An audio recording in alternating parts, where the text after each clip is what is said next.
ऐसा माना जाता है कि बनारस को स्वयं भगवान शिव जी ने बसाया था, इसीलिए वाराणसी को भगवान भोलेनाथ की नगरी भी कहा जाता है। वर्ष 2015-2016 में IIT खड़गपुर के पुरातत्व विभाग के मार्गदर्शन में वाराणसी के रामनगर के पास खुदाई कराई जा रही थी। खुदाई के दौरान उन्हें एक शिवलिंग मिला। इस शिवलिंग की कार्बन डेटिंग कराई गई तो पता चला कि ये शिवलिंग 5000 से 6000 साल पुराना है। इसके अलावा बनारस के कई इलाकों में 100 मीटर तक गहराई के मिट्टी के नमूनों की जांच कराई गई और उससे पता चला कि ये शहर सिंधु घाटी सभ्यता के समकालीन है। वैसे शोध का काम वाराणसी के कई स्थानों पर आज भी चल रहा है।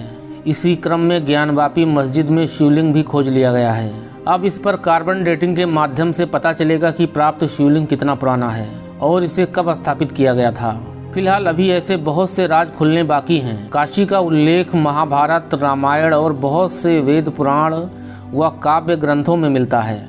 6ठी शताब्दी ईसा पूर्व भारत में 4 राज्य प्रबल थे जो एक दूसरे को जीतने के लिए आपस में लड़ते रहते थे। ये राज्य थे मगध, कौशल, वत्स और उज्जैनी। काशी कभी वत्सों के पास चली जाती तो कभी मगध के और कभी कौशल के। जब काशी मगध के राजा बिंबिसार के अधीन थी तब उनके बेटे अजात शत्रु ने अपने पिता का वध करके सत्ता हासिल की। बाद में मगध की राजधानी राजगृह से पाटलिपुत्र स्थानांतरित की गई और फिर कभी काशी पर अजात शत्रु ने आक्रमण नहीं किया। 4ठी शताब्दी में काशी जब मगध राज्य का हिस्सा थी उस समय मौर्य वंश का मगध पर अधिकार हो गया। मौर्य वंश के सम्राट अशोक ने बौद्ध धर्म को राजधर्म घोषित करते हुए काशी के समीप सारनाथ की यात्रा की। उनके देख रेख में यहाँ एक बौद्ध नगरी का विकास हुआ जहाँ अनेकों मठ स्तूप बनाए गए।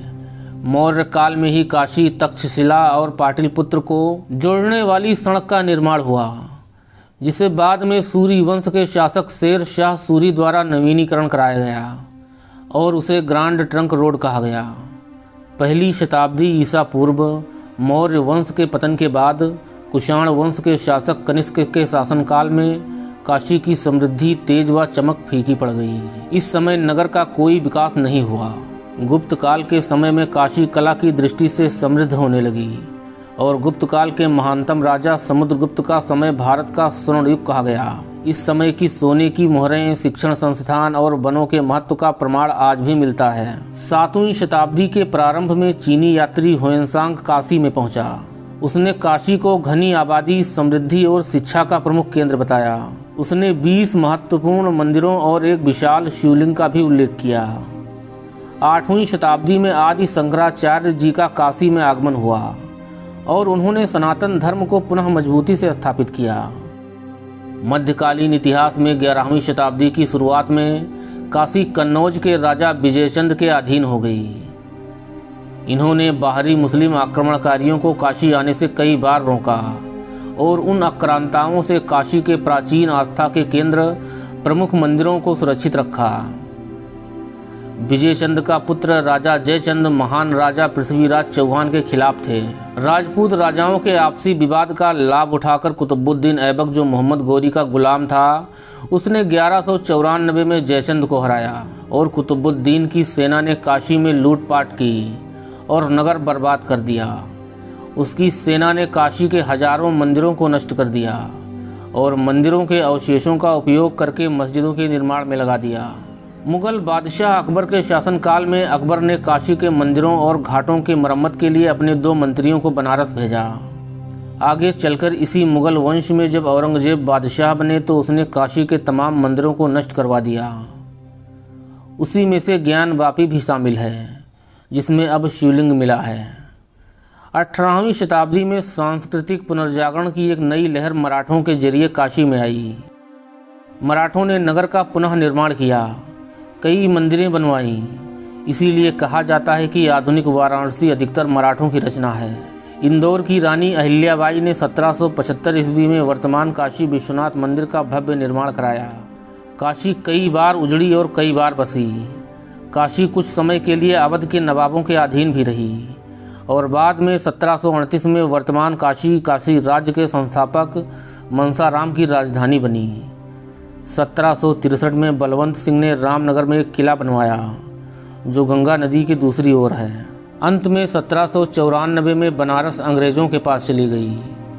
उत्तर प्रदेश की राजधानी लखनऊ से 300 किलोमीटर की दूरी पर स्थित वाराणसी 1535 वर्ग किलोमीटर के दायरे में फैला हुआ है। 42 लाख की जनसंख्या वाला पौराणिक महाजनपद काशी, जो वर्तमान वाराणसी के नाम से जाना जाता है, मई 1956 में आधिकारिक रूप से बनारस नाम बदलकर वाराणसी किया गया। इस नगर को केवल उत्तर प्रदेश ही नहीं बल्कि पूरे देश की धार्मिक, आध्यात्मिक एवं सांस्कृतिक राजधानी के रूप में जाना जाता है। उत्तर प्रदेश में पर्यटन की दृष्टिकोण से आगरा के बाद सबसे ज़्यादा विदेशी पर्यटक यहाँ के प्रसिद्ध घाट एवं सारनाथ के बौद्ध स्तूपों को देखने के लिए आते हैं। वाराणसी पौराणिक काल से ही हिंदुओं की धार्मिक नगरी के रूप में जानी जाती रही है, लेकिन समय समय पर बौद्ध, जैन, मुस्लिम आदि धर्म के लोगों ने भी यहाँ अपना गहरा प्रभाव कायम किया।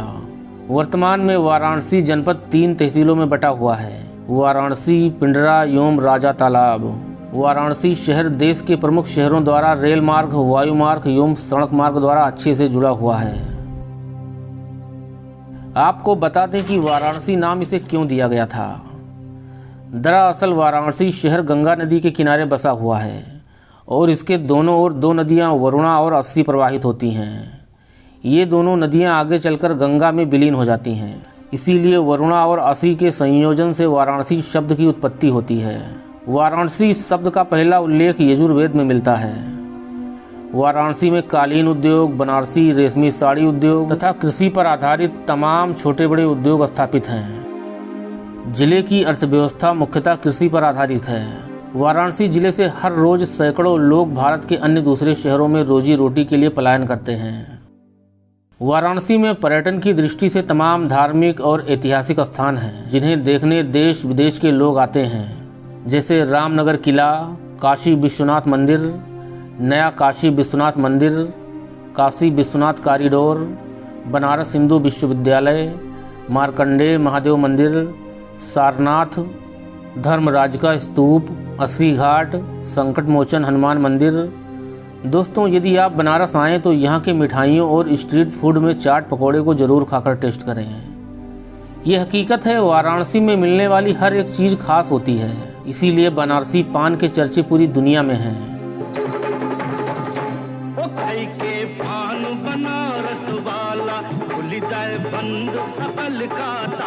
दोस्तों, काशी विश्वनाथ कॉरिडोर बन जाने के बाद यहाँ मौजूद सभी मंदिरों का दर्शन करना बहुत ही सुगम हो गया है। साथ ही काशी विश्वनाथ की सुंदरता में 4 चांद भी लग गया है। इसके लिए हमारा चैनल देश के यशस्वी प्रधानमंत्री माननीय मोदी जी को बारंबार नमन करता है। वीडियो को लाइक करना ना भूलें। यदि हमसे कुछ छूट रहा हो तो कमेंट में आप उसे ज़रूर पूरा करें। जय जय बाबा विश्वनाथ की, वंदे मातरम। दोस्तों, आज का वीडियो बस यहीं तक। वीडियो को लाइक करें। हर हर महादेव।